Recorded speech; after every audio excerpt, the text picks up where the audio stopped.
মুসা আলাইহিস সালামের দরওয়াজায় যখন ফেরাউনের লোক মা হতভম্ব হয়ে যায়, চিন্তা করে আল্লাহ এখন আমি কি করব, আমার সন্তানকে কোথায় লুকাবো, আমার সন্তানকে কোথায় রাখবো, আমি তো কিছু বুঝতে পারি না।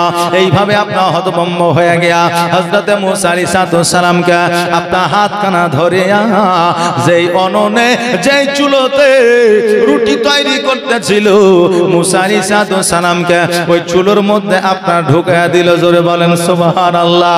এইদিকে ফেরাউনের লোকেরা আসিয়া বলল, ও শোনো রে, এই তোমার ঘরে নাকি পুত্র সন্তান জন্ম নিয়েছে, বলো বলো তোমার সেই সন্তান কোথায়? বলে আমার তো কোনো সন্তান জন্ম নেয় না, দেখো আমার ঘরে কোনো সন্তান আছে কিনা। আমার যে সন্তান হয়েছে ওই সন্তান আদৌ জীবিত ছিল না। এবার বাবাজি ভাইরা ফেরাউনের লোকেরা খোঁজাখুঁজি করলো, কোনো জায়গায় পাইলো না। আর যেই অননে যেই চুলোতে দাও দাও করে আগুন জ্বলছে ওই জায়গা কেমন করে দেখবে, কারণ সবাই তো জানবে এই আগুনের মধ্যে কোনো সন্তান থাকবে না, যদিও থাকে ওই সন্তান বাঁচবে না। এবার ফেরাউনের লোকেরা ঘুরে গেল। এবার মুসা আলাইহিস সালামের মা চিন্তা করে, আল্লাহ গো, আমি অতি তাড়াতাড়ি করে আমার সন্তানকে অগ্নিকুণ্ডায় ফেলে দিয়েছি, আগুনের মধ্যে আমি ফেলে দিয়েছি। আল্লাহ, আজকে আমার সন্তানকে ওই অননের মধ্যে ফেলা ছাড়া আমার কোনো উপায় ছিল না। যদি ঘরে রাখতাম আমার সন্তানকে কতল করে দিত, আমি যদি বাইরে রাখতাম আমার সন্তানকে কতল করে দিত, আমি যদি কোলে রাখতাম আমার সন্তানকে কতল করে দিত, আমি যদি অন্য জায়গায় রাখতাম কেউ নিয়ে পালায়া যেত, ফেরাউনকে কেউ দিয়ে দিত। ওগো আল্লাহ, আজকে আমি কোনো উপায় না পাইয়া আমার সন্তানকে আগুনের মধ্যে ফেলে দিয়েছি। আল্লাহ গো, আমার সন্তান হয়তো এতক্ষণ পর্যন্ত আর বেঁচে না। এবার গোটে গোটে পায়ে যখন আগিয়ে আসলেন, আসার পরে যখন আপনার ওই চুলোর মধ্যে উনুনের মধ্যে হাতখানা ঢুকায়া যখন মুসা আলাইহিস সালামকে উঠাতে যাচ্ছে, দেখছেন যেন ওই জায়গায় আগুন জ্বলছে ঠিকই, কিন্তু আগুনের কোনো তাপমাত্রা নাই। জোরে বলেন সুবহানাল্লাহ। মুসা আলাইহিস সালাম যেমন ছিল ওই রকমই আছে, আপনার শরীর পুরা তো দূরের কথা, আমার মুসা আলাইহিস সালামের একটা লোম পর্যন্ত পড়ে না। আর নবীর প্রেমিক যারা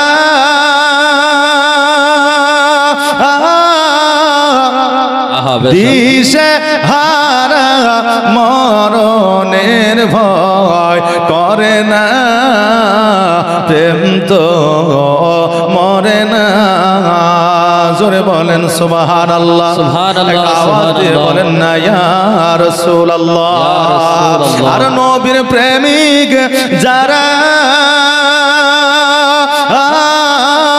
দিশে হারা মরণের ভয় করে না, প্রেম তো মরে না, প্রেম তো মরে না। আর প্রেম করেছে ইব্রাহিম নবী নমরুদের আগুনে ফেলি, আর প্রেম করেছে ইব্রাহিম নবী নমরুদের আগুনে ফেলি। ওগো আগুন হইল ফুল বাগিচা ফুল ইব্রাহিমের পশম জ্বলে না, প্রেম তো মরে না। আর নবীর প্রেমিক যারা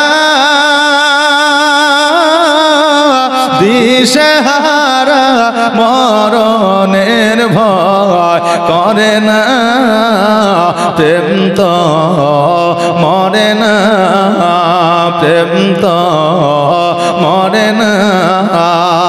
আর প্রেম করেছেন মুসা নবী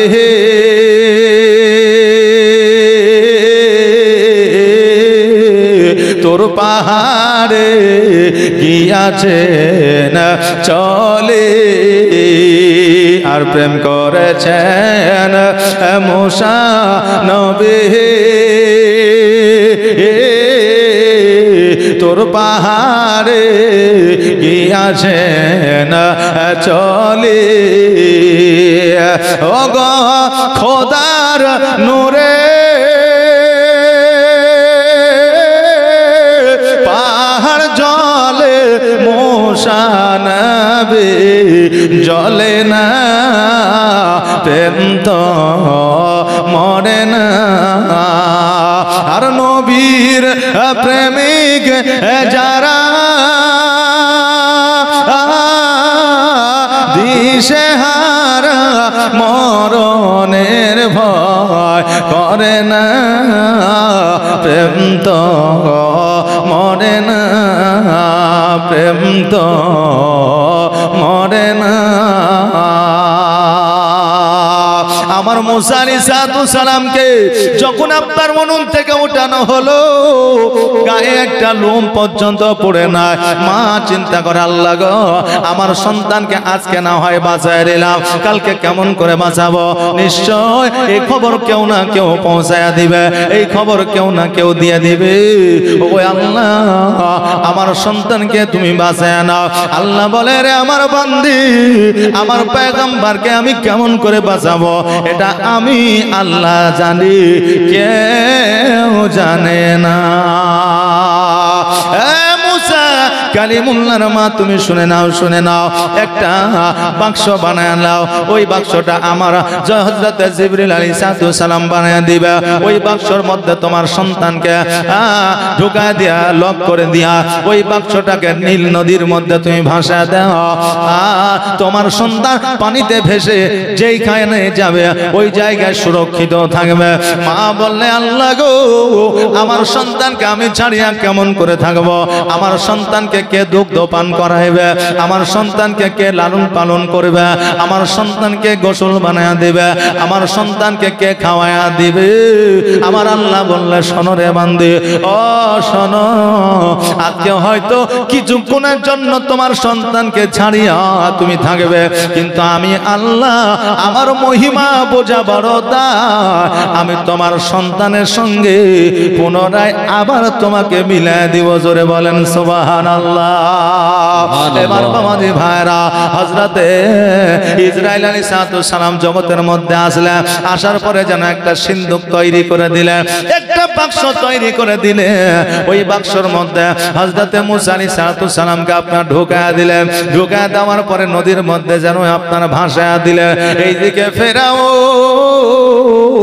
নিজের স্ত্রী আসিয়াকে লইয়া আপনার নদীর কিনারায় যেন বিকেল বেলায় বসে আছে আর যেন আপনার ফুরফুরে হাওয়া খাচ্ছে আমরা বিকেলে ঘুরতে যাই না জি বাবা যাই না হয়তো মাঠের দিকে বাগানের দিকে বা হয়তো ছাদের উপরে যায় যাতে একটু হাওয়া বাতাস আমাদের গায়ে লাগে আমাদের মায়েরা যুবকদেরকে অনেক সময় বলে তোমরা সকাল সকাল ঘুম থেকে ওঠো না ঠান্ডা বাতাসটা পাও না এই জন্য তোমাদের রোগ বালা বেশি হয়ে যায় বলে কি বলে না বলে ও বাবাদের ভাইরা আমার মায়েরা ফেরাও ওই জায়গা বসেছিল আসলে নীল নদীর আপনার ধারে বসেছিল না ওই নদী থেকে যেন একটা ওই নদীর কাছ দূর থেকে একটা রুম তৈরি করা হয়েছিল ওই জায়গা থেকে আপনার নদীর মধ্য পর্যন্ত একটা রাস্তা একটা ক্লেন করে দেওয়া ছিল ওই যায় আপনার নীল নদের পানির স্রোতের মাধ্যমে ফেরাউনের বাড়ির মধ্যে চলে আসতো যেমন আমাদের এখন হাজারদুয়ারির লালবাগ গেলে দেখা যায় নবাব সিরাজউদ্দৌলা নদীর মধ্যে গোসল করতে যাইতো না ওই বাড়ি থেকে আপনার একটা ক্লেন করা আছে ওই জায়গায় ঢুকে গিয়ে তারা গোসল বানিয়ে নিত ইতিহাস দেখবে ও বাবাজি ভাইরা ফেরাউনের ওই রকম একটা সিস্টেম ছিল এবার ওই জায়গায় বসে স্বামী আর স্ত্রী যেন আর আপনার গল্প করতেছে আর যেন বিকেল বেলায় আরাম করতেছে এবার ওই সিন্দুকটা ভাসিয়া অন্য জায়গায় না যায় ওই ফেরাউনের কাছে আসিয়া যেন সিন্দুকটা দাঁড়ায়া গেছে হঠাৎ করে ফেরাউন বলতেছে তার বিবিকে ও বিবি সাহেবা শোনো রে আজকে হঠাৎ করে এই বাক্সটা এই এই জায়গায় এসে দাঁড়িয়েছে, এই বাক্সটা না জানি কি আছে, চলো গিয়ে দেখি। আসিয়া বলল, ওগো আমার স্বামী, তুমি গিয়ে আগে দেখো। এবার ফেরাউন ওই বাক্সটায় যখন হাত দিতে যায়, বাক্সটা দূরে সরে যায়, ফেরাউনের হাতে যেন আসে না।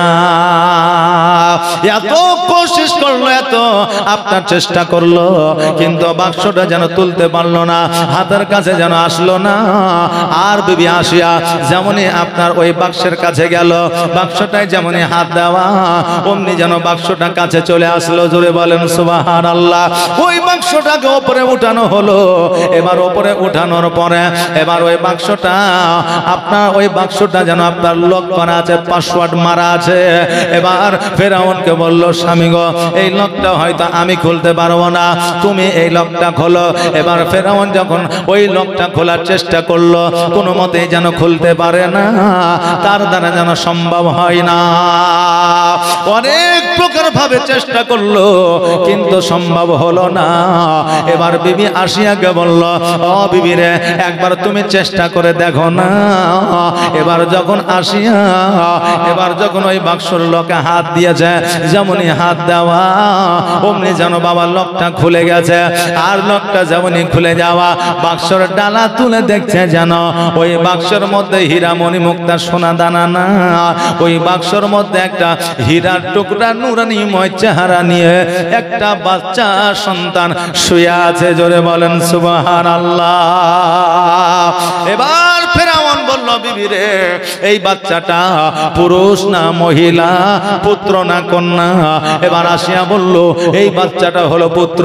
এবার ফেরাউন বলল, এই বাচ্চাটিকে কতল করে দিতে হবে, কারণ এই বাচ্চায় আমার হবে দুশ্মন, অতএব আমি দুশ্মন রাখতে চাই না।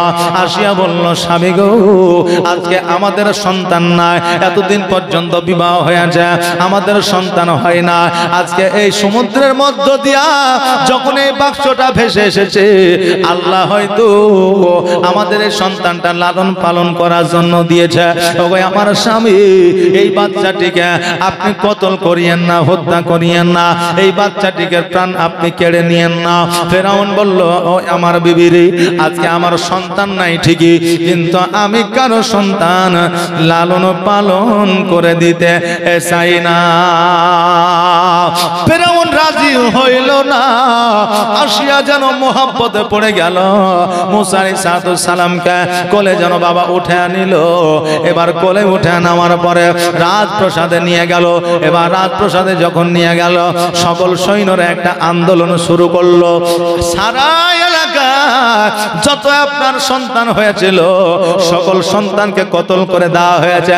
আজকে আপনার বাড়িতে যে সন্তানটি আছে, ওই সন্তানটিকে আমরা কতল করব। সকল সৈন্যরা যেন ক্ষিপ্ত হয়ে গেছে। এবার ফেরাউনের স্ত্রী আসিয়া বলল, শোনো গো, আজকে আমার স্বামীর কাছে আমি যাব, আমার স্বামী যদি রায় দিয়ে দেয় এই বাচ্চাটিকে কতল করা, তোমরা কতল করে দিবে। আর আমার স্বামী যদি রায় দিয়ে দেয় বাচ্চাটিকে কতল করিও না, তবে তোমরা কতল করতে পারবে না। সৈন্যরা একই বাক্যে বলে দিল, ঠিক আছে, কারণ তারা তো জানতো এতগুলো বাচ্চাকে যখন কতল করেছে, এই বাচ্চাটিকে বাঁচায় রাখবে না। এবার বিবি আসিয়াকে পাঠায় দেওয়া হলো। এবার ফেরাউনের কাছে আসলো। আসার পরে এবার নিজের স্বামীকে যেন বাবা বুঝাইতে লাগলো, স্বামীকে অনেক রকম করে আপনার বুঝাইতে লাগলো। ফেরাউন যেন বোঝে না যে সকল বাচ্চাকে কতল করেছি, এই বাচ্চাকে আমি ছাড়ব না। এইদিকে আল্লাহ তাবারাক তাআলা মুসা আলাইহিস সালামকে কেমন করে বাঁচাবে, এই অঙ্ক তো আমার আল্লাহ কষে রেখে দিয়েছে। এইদিকে আসিয়া বলল, ওগো আমার প্রাণের স্বামী, আজকে আমার বাড়িতে কোনো সন্তান নাই, আমার সময়টা কাটে না, আমার সময় অতিবাহিত হয় না। আজকে যদি আপনি এই বাচ্চাটিকে কতল করা আদেশ না দেন, আমার বেঁচে থাকার একটা রাস্তা তৈরি হয়ে যাবে। আজকে আপনার রাজপ্রাসাদটা দেখাশোনা এই বাচ্চাটাই করবে। আজকে এই বাচ্চাটিকে আপনি মনোনীত করে নেন। ফেরাউন যেন কোনো মতে রাজি হয় না। এবার বলল, আপনি যদি বাচ্চাটিকে কতল করে দেন, আমি আসিয়া আমার মনটা খারাপ হয়ে যাবে। ফেরাউন বলল, শোনো রে, আজকে ওই বাচ্চাটাকে দেখার পরে তোমার অন্তরে তোমার দিলে যদি শান্তি পায়, তুমি আরো কয়েকটা দিন দেখে নাও, তবে ওই বাচ্চাকে ছাড় দেওয়া যাবে না। আসিয়া এবার হযরত মুসা আলাইহিস সালামকে নিয়ে যখন লালন পালন শুরু করে দিলেন, একদিন অতিবাহিত হয়ে গেল, আরো যেন মহব্বতে পড়ে গেল, সৈন্যরা যেন আন্দোলন শুরু করে দিল। এবার ওই আসিয়া একটা ফেরাউনের বাড়িতে কর্মে একটা লোক নিযুক্ত ছিল, যার মধ্যে কুষ্ঠ রোগ ছিল। কুষ্ঠ রোগকারীকে যখন আপনার মুসা আলাইহিস সালামকে তার কোলে চাপিয়ে দেওয়া হলো, তার অটোমেটিক কুষ্ঠ রোগ ভালো হয়ে গেল। যেমনই ভালো হয়ে গেল, আসিয়া বলল, আমার প্রাণের স্বামী, এই বাচ্চাটা আমাদের ভালো করার জন্য এসেছে, আমাদের ক্ষতি করার জন্য আসে না। অতএব দেখো দেখো, এই কুষ্ঠ রোগ কেউ ভালো করতে পারে না। আজকে এই বাচ্চাটিকে যখন কোলে নিয়েছে, তার অটোমেটিক কুষ্ঠ রোগ ভালো হয়ে গেছে। ফেরাউনের মাথায় একটা বুদ্ধি ঢুকলো, তাই তো রে, আজকে একে কোলে নেওয়ার কারণে এর যদি কুষ্ঠ রোগ ভালো হয়ে যায়, তবে আমার রাজপ্রাসাদের উন্নতি হবে, অবনতি হবে না। এই বলে ফেরাউন যেন আদেশ দিয়ে দিল, অনুমতি দিয়ে দিল যে এই বাচ্চাকে কতল করা যাবে না। সৈন্যরা বলল, শোনো গো, এই আমাদের বাদশা, আমাদের খোদা, আজকে এই বাচ্চাকে আপনি যদি কতল না করে, এই বাচ্চা যদি আপনার দুশমন হয়। ফেরাউন বলল, শোনো গো, আমি এত বাচ্চাকে কতল করেছি যে আমার দুশমন তৈয়ার হওয়ার মতো জগতে আর কোন বাচ্চা পুত্র সন্তান না। কিন্তু রাখে আল্লাহ, মারে কে? আর মারে আল্লাহ, রাখে কে? আল্লাহ যাকে মারবে জগতের কেউ বাঁচায় রাখতে পারবে না, আর আল্লাহ যাকে রাখবে জগতের কেউ মারতে পারবে না। জগতের কেউ মারতে পারবে না, আর আল্লাহ যাকে মারবে জগতের কোন মানুষ তাকে রাখতে পারবে না। সম্ভব হবে বাবা? হবে না। কারণ হইল আল্লাহ তাবারক তাআলা আমাদের প্রভু, আমাদের আল্লাহ, আল্লাহ আমাদের চালায়, তাই আমরা চলি। আল্লাহ তাবারক তাআলা বললেন, হে মুসা, আজকে তার কুষ্ঠ রোগ ভালো হয়ে গেল, আজকে তোর নিজের স্বার্থের জন্য মুসা আলাইহিস সালামকে বাঁচায় রাখলি, কতল করলি না। আজকে যদি তুই একবার বলে দিতি যে এই ছেলেটির দ্বারা এই মানুষটা কুষ্ঠরোগ যেহেতু ভালো হয়ে গেল, এই সন্তানটি খারাপ হতে পারে না, এই চিন্তা ভাবনা যদি তোর মধ্যে আসতো, আমি আল্লাহ তোকে আমি হেদায়াত করে নিতাম। কিন্তু মুসা আলাইহিস সালাম কে যখন কতল করতে বারণ করে দিল, মুসা আলাইহিস সালাম আসিয়ার কাছে যেন আপনার লালন পালন হতে লাগলো। 2 দিন অতিবাহিত হয়ে গেল। এবার বাচ্চাকে যখন দুগ্ধ দেয়, দুগ্ধ যেন পান করে না। অনেক নারী, অনেক রমণী আসলো, আসার পরে দুগ্ধ পান করার চেষ্টা করলো, কিন্তু দুগ্ধ পান করে না। বাইরে দুগ্ধ যখন দিল, ওই দুগ্ধ পান করে না। অনেক বাচ্চা আছে দেখবেন, নিজের মায়ের ছাড়া অন্য অপর মায়ের দুগ্ধ পান করে না। আবার অনেক বাচ্চা আছে নিজের মায়ের দুগ্ধ পান করে, অপর মায়ের দুগ্ধ পান করে, কিন্তু সব বাচ্চা সবার দুগ্ধ পান করে না। মুসা আলাইহিস সালাম কারো স্তনে যখন মুখ দিল না, কারো দুগ্ধ যখন পান করলো না, আসিয়া চিন্তা করে, আল্লাহ গো, আজকে এই সন্তানকে কি বাঁচানো যাবে না? এই সন্তানকে কি বাঁচানো যাবে না? এবার তার দাসীদেরকে বলল, দাসীরে, বাজারে হাটে আজকে বিভিন্ন জায়গায় নারীরা থাকে, তেও ব্যবসা করে। আজকে ওই নারীগুলো, এমনও নারী আছে যেই নারীগুলো সন্তান জন্ম দিয়েছে, দুগ্ধ দিতে পারে, সেই নারীগুলোকে তুমি বাইরে থেকে নিয়ে আসো। যদি কারো দুগ্ধ পান করে, তাদেরকে নিয়ে আসা হলো। তাদের দুগ্ধ পান করা তো দূরের কথা, তাদের কোলে পর্যন্ত যেতে চাইল না। এবার হঠাৎ করে একজন দাসী খবর দিল, ও আমাদের রানে এমন একজন মহিলা আছে, যেই মহিলার দুগ্ধ সকল বাচ্চায় পান করে। এবার বলল, কোন মহিলা? মহিলা বলে আপনার স্বামীর দেহরক্ষিক যার নাম হলো ইমরান, তার স্ত্রী সকল বাচ্চাকে দুগ্ধ পান করাইতে পারে, কিন্তু আসিয়া জানে না ওটাই হলো মুসা কালিমুল্লাহর মা। এবার আসিয়া বলল, শোনো রে, আর দেরি করিও না, বাচ্চা অনেকক্ষণ ধরে দুগ্ধ পান করে না, জলদি করে যা আর ওই মহিলাকে আমার রাজপ্রাসাদে নিয়ে আসো। মুসা আলাইহিস সালামের মাকে যখন ডেকে নিয়ে আসা হলো, ডেকে নিয়ে আসার পরে মুসা আলাইহিস সালামকে কোলে নিলেন, কোলে নেওয়ার পরে যখন দুগ্ধ পান করাইতে আপনার শুরু করলেন, মুসা আলাইহিস সালাম দুগ্ধ পান করতে আরম্ভ করলেন। জোরে বলেন সুবহানাল্লাহ। মুসা আলাইহিস সালামের মা যখন মুসা কালিমুল্লাহকে নদীর মধ্যে ভাসা দিয়েছিল, কেউ দেখে না, কেউ জানে না, একমাত্র একটা মহিলা জানত। তো ওই মহিলা ফেরাউনের বাড়িতে কর্মরত ছিল। ওই মহিলার মুখ বন্ধ করার জন্য ওই মহিলাকে ফেরাউনকে যেন না বলে, এর জন্য ওই মহিলাকে সেই আমলে ঘুষ দেওয়া হয়েছিল।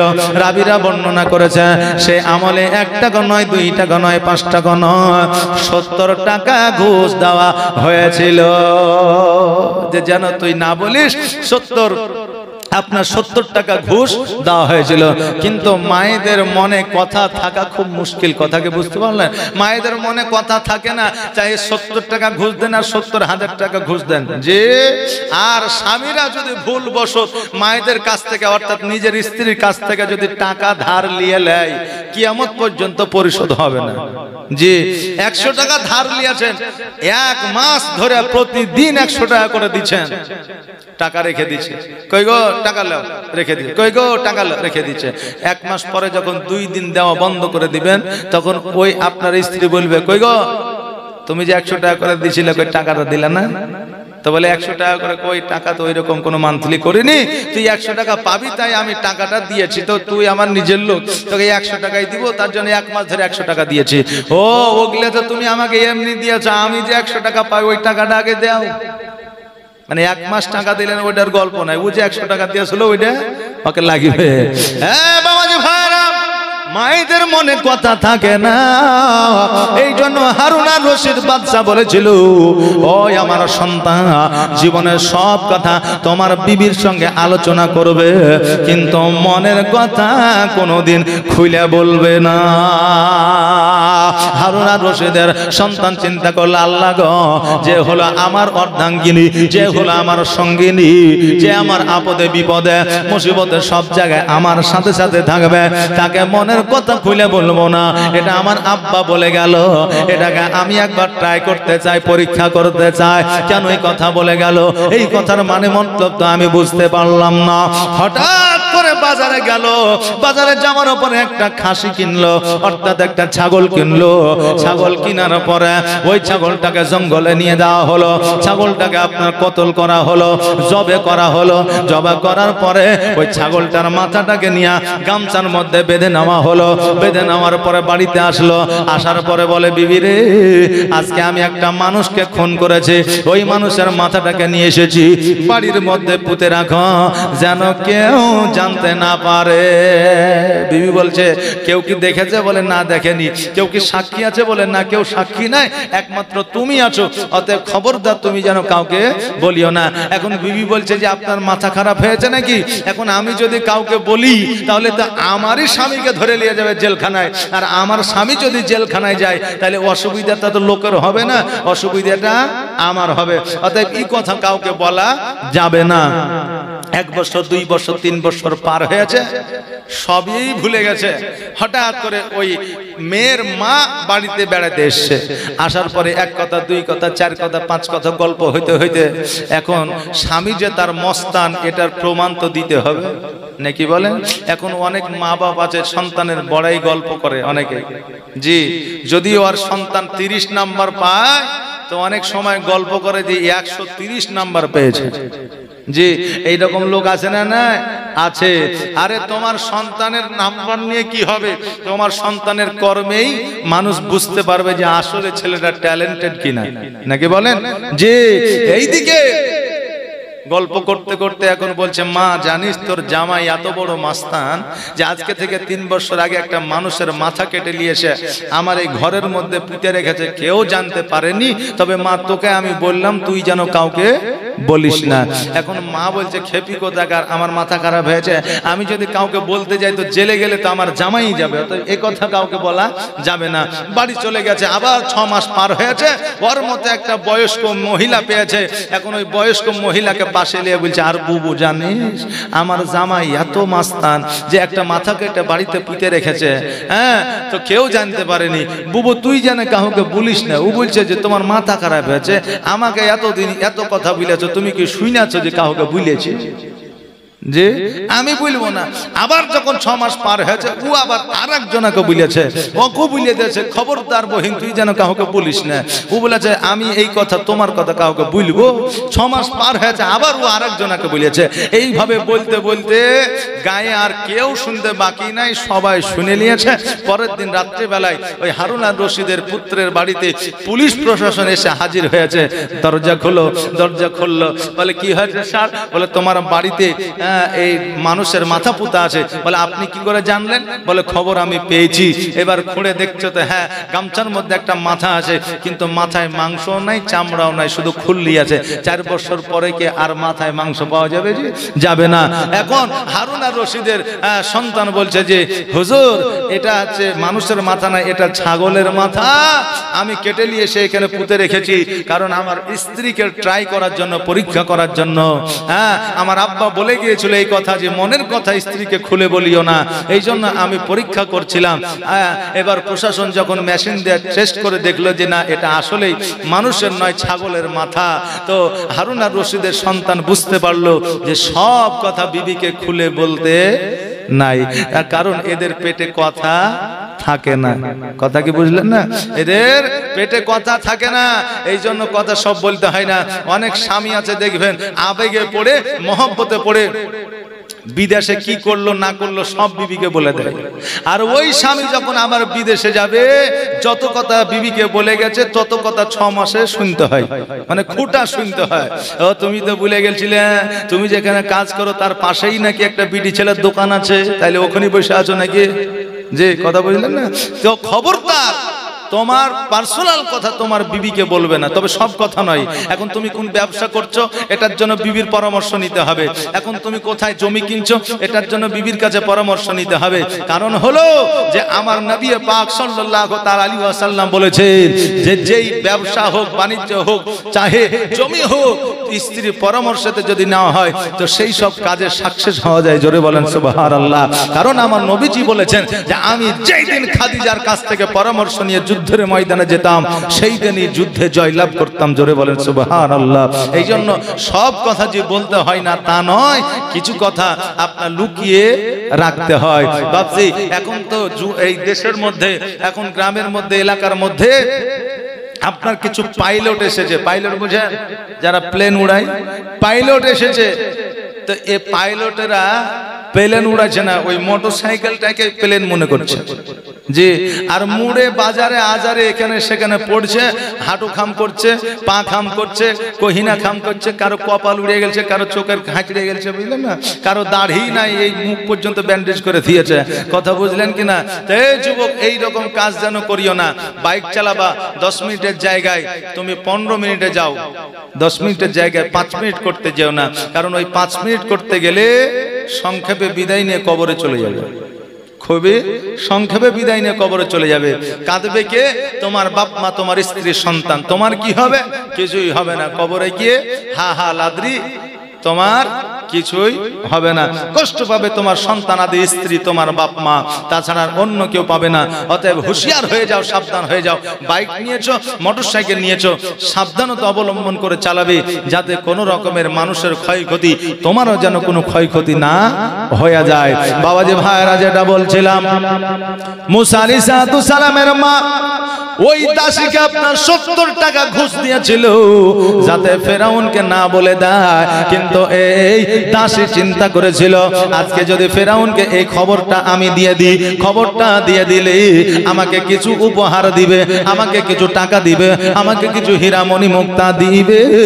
আর হীরামণি মুক্তা যদি আমি পাই, আমি ধনী হয়ে যাব, বড় লোক হয়ে যাব, আমার অভাব অনটন থাকবে না। ওই মহিলা যখনই ফেরাউনকে বলতে গিয়েছে তখনই তার কথা বন্ধ হয়ে গিয়েছে, কথা বলতে পারে নাই। জোরে বলেন সুবহানাল্লাহ। কারণ ফুল যেমন হবে খুশবু তেমন হবে।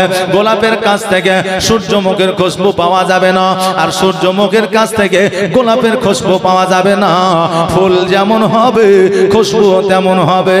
এই জন্য কবি বলেছেন যে ফুল যোগ যুগান্তরে খুশবু ছড়ায়। জোরে বলবেন না সুবহানাল্লাহ?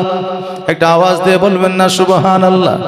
সুবহানাল্লাহ। জি, কারণ আমার আল্লাহ তাবারাক তাআলা বলেছেন ইয়া আইয়ুহাল্লাযীনা আমানু আমিনু বিল্লাহ। আমার আল্লাহ বলেছেন হে ঈমানদার ব্যক্তিগণ, তোমরা পরিপূর্ণভাবে ইসলামের মধ্যে দাখিল হয়ে যাও। জোরে বলেন সুবহানাল্লাহ। আজকে আমরা জালসার মাহফিলে বসে আছি যারা, আজকে জালসায় যতক্ষণ থাকবো ততক্ষণ শামিল হয়ে থাকবো। এই জন্য সুবহানাল্লাহ, আলহামদুলিল্লাহ, মাশাআল্লাহ একটু ঘন ঘন বলবো যাতে একটু নেকি বেশি হয়ে যায়। জোরে বলেন সুবহানাল্লাহ।